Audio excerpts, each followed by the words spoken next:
बिस्मिल्लाहिर्रहमानिर्रहीम। अस्सलाम वालेकुम नाजरीन, आज हम शाटिका की बीमारी यानी अर्कुन निसा के बारे में बात करेंगे।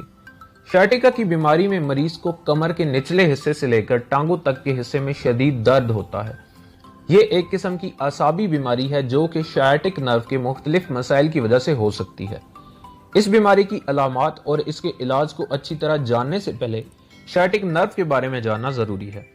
हमारा दिमाग और हराम मगज यानी स्पाइनल कॉर्ड पूरे जिस्म को असाबी निज़ाम के जरिए कंट्रोल करता है। ये असाबी निज़ाम मुख्तलिफ किस्म की नसों पर मुश्तमिल होता है जिन्हें नर्व्स कहते हैं। हमारा हराम मगज रीढ़ की हड्डी के अंदर मौजूद होता है और रीढ़ की हड्डी छोटे छोटे मोहरों से मिलकर बनती है जिनको वर्टेब्रा कहते हैं। शाइटिक नर्व हमारे जिस्म में सबसे बड़ी नर्व है जो कि रीढ़ की हड्डी के आखिरी हिस्से से निकलती है और हमारी टांगों में घुटनों के पीछे जाकर छोटी छोटी नर्व्स में तकसीम हो जाती है। शाइटिका में अमूमन जब भी शाइटिक नर्व के ऊपर कोई दबाव पड़ता है तो इसकी वजह से जिस्म के वो हिस्से जिनको शाइटिक नर्व सप्लाई करती है उन हिस्सों में मरीज को शदीद दर्द महसूस होता है जिसको शाइटिका या फिर उर्फे आम में अर्कुन निसा कहा जाता है। शाइटिका के अंदर मरीज को कमर के आखिरी हिस्से या फिर टांगों में शदीद दर्द के अलावा सुइयां चुभती हुई भी महसूस हो सकती हैं, जबकि कुछ मरीजों के अंदर यह हिस्सा मुकम्मल तौर पर सुन्न हो जाता है। कुछ लोगों को इस हिस्से में जलन महसूस होती है या फिर करंट लगने जैसी कैफियत भी महसूस हो सकती है। बाज़ औक़ात दर्द इतना शदीद होता है कि मरीज अगर बैठा हुआ है तो उसे उठने में शदीद मुश्किल पेश आती है। ये दर्द लगातार भी हो सकता है और वक्फे वक्फे से भी हो सकता है। ज्यादातर लोगों में शाइटिका सिर्फ एक साइड को मुतासिर करता है, लेकिन बाज़ औक़ात दोनों अतराफ को भी मुतासिर कर सकता है। ये बीमारी अमूमन बड़ी उम्र के लोगों में होती है या फिर वो लोग जो ज्यादातर वक्त बैठकर गुजारते हैं। इसके अलावा शुगर की बीमारी और वजन के ज्यादा हो जाने की वजह से भी शाइटिका होने के इम्कानात बढ़ जाते हैं। शाइटिका की सबसे बड़ी वजह रीढ़ की हड्डी के मोहरों का अपनी जगह से हट जाना है, जिसकी वजह से दो मोहरों के दरमियान से निकलने वाली नर्व के ऊपर दबाव आ जाता है। मोहरों के अपनी जगह से हट जाने यानी वर्टेब्रल डिसलोकेशन की वजह बढ़ती हुई उम्र के अलावा हादसात भी हो सकते हैं।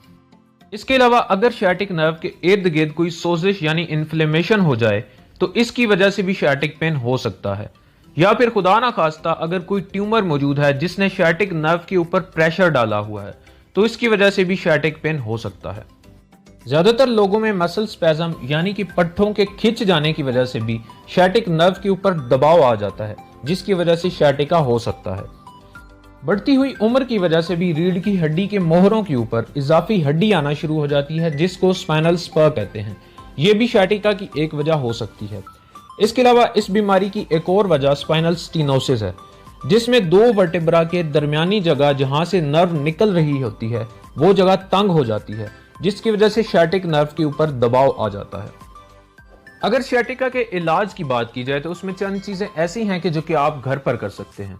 मसलन बर्फ या किसी भी ठंडी चीज के पैक बनाकर आप दर्द की जगह पर 15 से 20 मिनट के लिए लगा सकते हैं। ऐसा आपने 3 से 4 दिन करना है।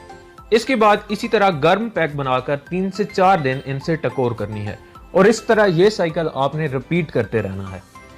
मजीद इसके अलावा आपको चाहिए कि बेड रेस्ट को कम कर दें और चलने को ज्यादा तरजीह दें। इसके अलावा चंद स्ट्रेचिंग एक्सरसाइजेस हैं जिनकी मदद से शाइटिका को कम किया जा सकता है। सबसे पहली वर्जिश जो आप कर सकते हैं उसको फ्लॉसिंग कहते हैं। किसी कुर्सी या मेज के ऊपर दोनों टांगे नीचे लटका कर बैठें और अपने दोनों हाथ घुटनों पर रखकर अपनी टांगों को सीधा करें और साथ ही आपने ऊपर की तरफ देखना है। फिर दोबारा टांग को पीछे लाएं और नीचे की तरफ देखें। ऐसा आपने 10 बार करना है और दिन में 3 दफा इस एक्सरसाइज को रिपीट करना है। दूसरी एक्सरसाइज जो आप कर सकते हैं उसे कैट काउ कहते हैं। सबसे पहले एक कारपेट के ऊपर अपने दोनों घुटनों और बाजुओं को इस तरह रखें कि आपके दोनों बाजू आपके कंधों के बिल्कुल नीचे हों और आपके दोनों घुटने आपके कूल्हे की हड्डी के नीचे हों। अब आपने ऊपर की तरफ अपनी गर्दन को इस तरह एक्सटेंड करना है कि आपकी कमर इसके साथ नीचे को मूव करे और साथ ही आपने सांस बाहर निकालना है। यह एक्सरसाइज भी आपने 10 बार रिपीट करनी है। अगली एक्सरसाइज को हम कोबरा पोज कहते हैं। इसमें आपको मुंह के बल इस तरह जमीन पर लेटना है कि आपके पांव के ऊपर वाली सरफेस जमीन को टच कर रही हो और साथ ही आपकी दोनों कोहनियां और हाथ भी जमीन को टच कर रहे हो। अब आपने अपनी गर्दन को इस तरह ऊपर की तरफ उठाना है कि इसका सारा बोझ आपकी कमर पर पड़े, लेकिन इस दौरान आपकी कोहनियों का जमीन से लगे रहना बहुत जरूरी है। 10 से 15 सेकंड तक इसी हालत में रहें और फिर दोबारा वापस पिछली हालत में आ जाएं। ऐसा आपको 5 से 10 दफा करना है। अगर किसी मरीज को शाटिका का दर्द बहुत ज्यादा है और साथ ही उसको यूरिनरी इनकॉन्टिनेंस यानी पेशाब को कंट्रोल करने में बहुत मसला पेश आ रहा है, तो उसे फौरन डॉक्टर से रुजू करना चाहिए।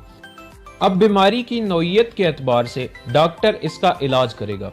डॉक्टर आपको सोजिश को खत्म करने की दवाइयां यानी anti inflammatory medicine, muscle relaxants और पेन किलर्स वगैरह तजवीज़ कर सकता है, या बाज़-औक़ात शाटिक नर्व के इर्द गिर्द स्टीरॉयड का इंजेक्शन भी लगाया जा सकता है जो कि सोजिश को ख़त्म कर देता है।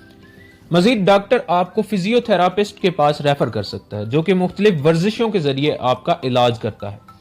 तकरीबन 5 से 10% मरीज ऐसे होते हैं जिनके इलाज के लिए सर्जरी करना पड़ती है, ताकि अगर कोई डिस्क स्लिप है तो उसको अपनी जगह पर दोबारा लाया जा सके, या फिर कोई ट्यूमर या फिर बोन स्पर है तो उसको निकाला जा सके।